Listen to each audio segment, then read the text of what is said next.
What happens when the mind runs out of reality to process?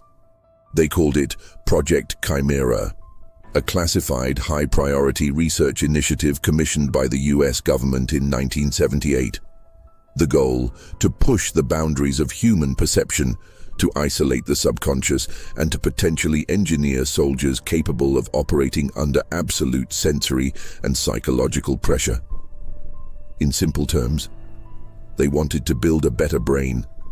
I was Subject Delta, a volunteer, ironically, young, naive, and convinced that a month of isolation in a highly controlled environment would be a spiritual cleanse, a chance to unlock the unlimited potential the lead researcher, Dr. Silas, constantly promised.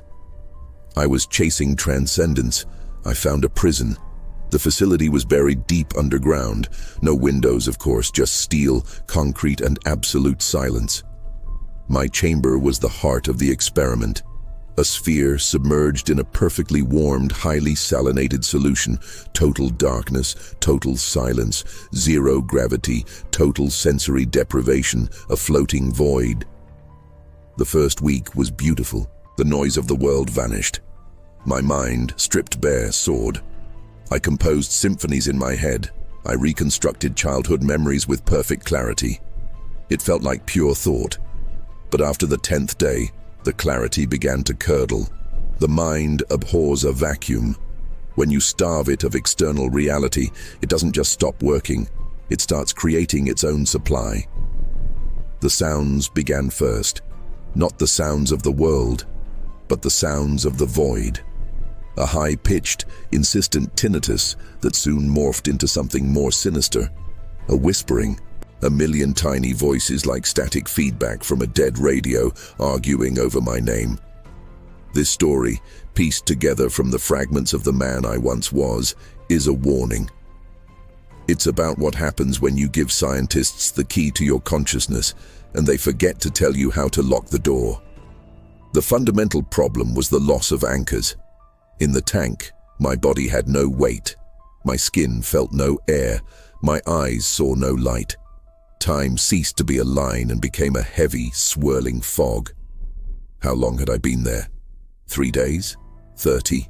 Dr. Silas would talk to me through the speakers, a calm, clinical voice that became my only reference point to the outside world. But even his voice became suspect. The core of the experiment, as outlined in the files I pieced together years later, was to introduce controlled subliminal auditory and vibrational stimuli to the void. They weren't just observing my mind, they were editing it. The first intentional breach came in the form of a sound that shouldn't exist. A metal grinding against concrete right outside my tank. It was agonizingly loud in the total silence. I screamed. I hammered the walls. When Dr. Silas finally answered, his voice was measured. Subject Delta, your recordings indicate only ambient water noise. Remain calm. They were gaslighting me, clinically, scientifically, and because I had no other reality to counter it with, I began to believe my mind was the malfunction. The true horror wasn't the isolation. It was the realization that my internal world was being broadcast and manipulated. The metallic grinding sound stopped only when I admitted out loud that I had imagined it. A compliance mechanism, the water, my only constant, started changing. Sometimes it felt icy cold, though the monitors would confirm the temperature was stable. Sometimes it felt thick, like oil, clinging to my skin. I would panic, fighting the viscous sensation, certain I was drowning in liquid glass, only to hear Dr. Silas's calm voice say, "Delta, your pulse is elevated. Note the sensation. Analyze." The scientists were systematically dismantling my trust in my own senses, leaving me with nothing but their objective, external report. The man I was, the one who knew the difference between real and imagined, was slowly being erased, leaving only a malleable Subject Delta ready for programming. My interest became singularly focused. I had to prove I was sane. I needed an anchor, an internal reality that they couldn't edit. I decided to build a mental defense.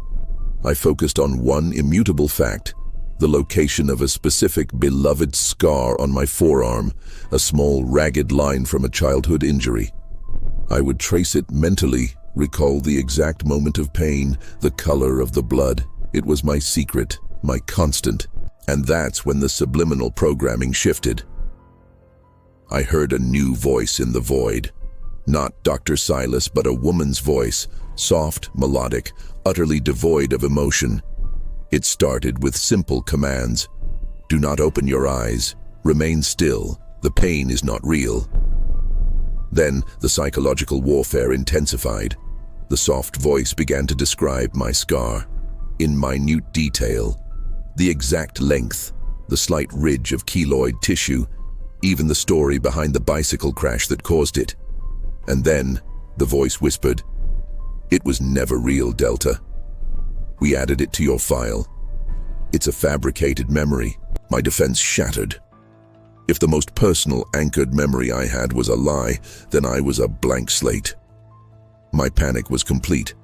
I thrashed violently, screaming. Dr. Silas's voice returned, laced with a triumphant, cold satisfaction. "Excellent, Delta. Subject has achieved internal compliance state. Reality acceptance threshold is now fully plastic."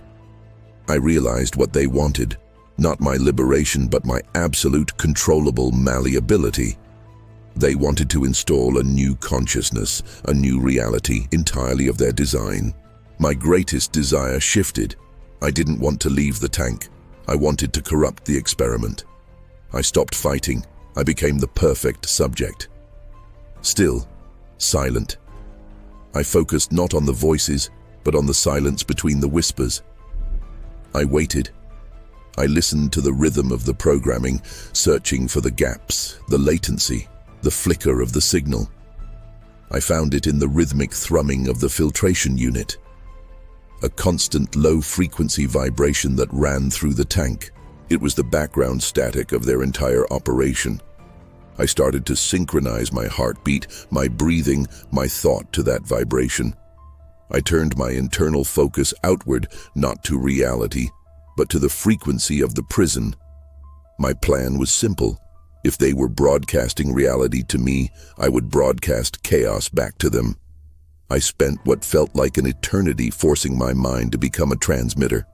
I visualized every traumatic memory, every flash of rage, every forbidden fear, and I focused them all, like a directed energy weapon, into the frequency of the filtration unit's vibration.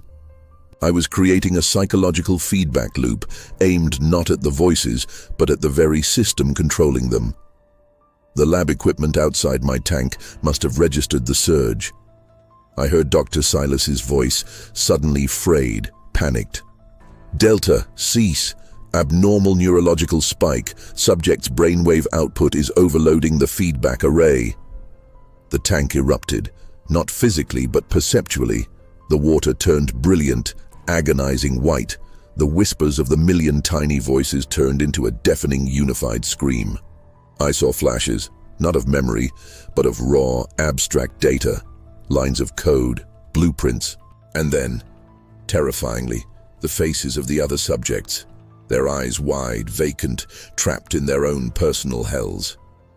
I was seeing the structure of the entire nightmare, the interconnected minds of Project Chimera, all linked by the same subliminal programming. My mind wasn't just transmitting, it was receiving the totality of their shared, broken reality. I was flooded with the collective insanity of 10 failed minds. The fear of Subject Alpha, the rage of Subject Gamma, the despair of Subject Epsilon, all poured into me at once. Then, there was a wrenching physical jolt. The white light vanished. The screaming stopped. Silence. Absolute, perfect, cold silence. I waited for Dr. Silas to respond. Nothing. I waited for the filtration unit's hum. Nothing. I was floating again, in the absolute void. But this time it was different. I wasn't waiting for their reality. I was in mine. I was extracted sometime later. The official reports were classified, the project disbanded, I was listed as stable, compliant, non-viable for future study. The truth, as I pieced it together from fragmented, declassified files and newspaper clippings about the Project Chimera facility closing, was that my feedback loop had caused a massive systemic failure. The lab was evacuated. The control systems were fried. I walked away from the facility. I returned to the world of sound, color, and gravity. I was physically free, but I never truly left the tank. The voices are gone. The water is gone. But the control mechanism isn't external anymore, it's internal. Remember how I synchronized my mind to the frequency of the prison? The low, rhythmic thrumming of the filtration unit? That wasn't just a sound, it was the system's clock. I didn't destroy the programming. I internalized it. I brought the rhythm of the control back with me. And now, I realize I am not just Subject Delta. I am the new Chimera. I am the machine that runs on its own psychological clock. Every now and then, when the room is quiet, I can feel it. The rhythmic internal thrumming in my skull. And sometimes, I hear a new voice, not Dr. Silas, but my own, utterly devoid of emotion, whispering, "Subject Delta, reality acceptance threshold is stable. Remain calm." I didn't escape Project Chimera. I became the experiment's successful outcome, a mind that runs perfectly, silently, and eternally, locked into a reality it no longer trusts. I am the man who lives his life in the self-made prison of his own brain. You are listening to my story. But I have to ask you, what is the thrumming sound in your own quiet moments? Is it your heartbeat, or the clock of a reality that's been carefully constructed around you? The final revelation might already be inside you. Think about it. What is the one memory you have that you cannot possibly verify? That might be your scar. If this story made you question the very air you breathe, like and subscribe to Psychological Chills. We're here to remind you that the mind is the ultimate battlefield. Share this with anyone who believes in absolute truth.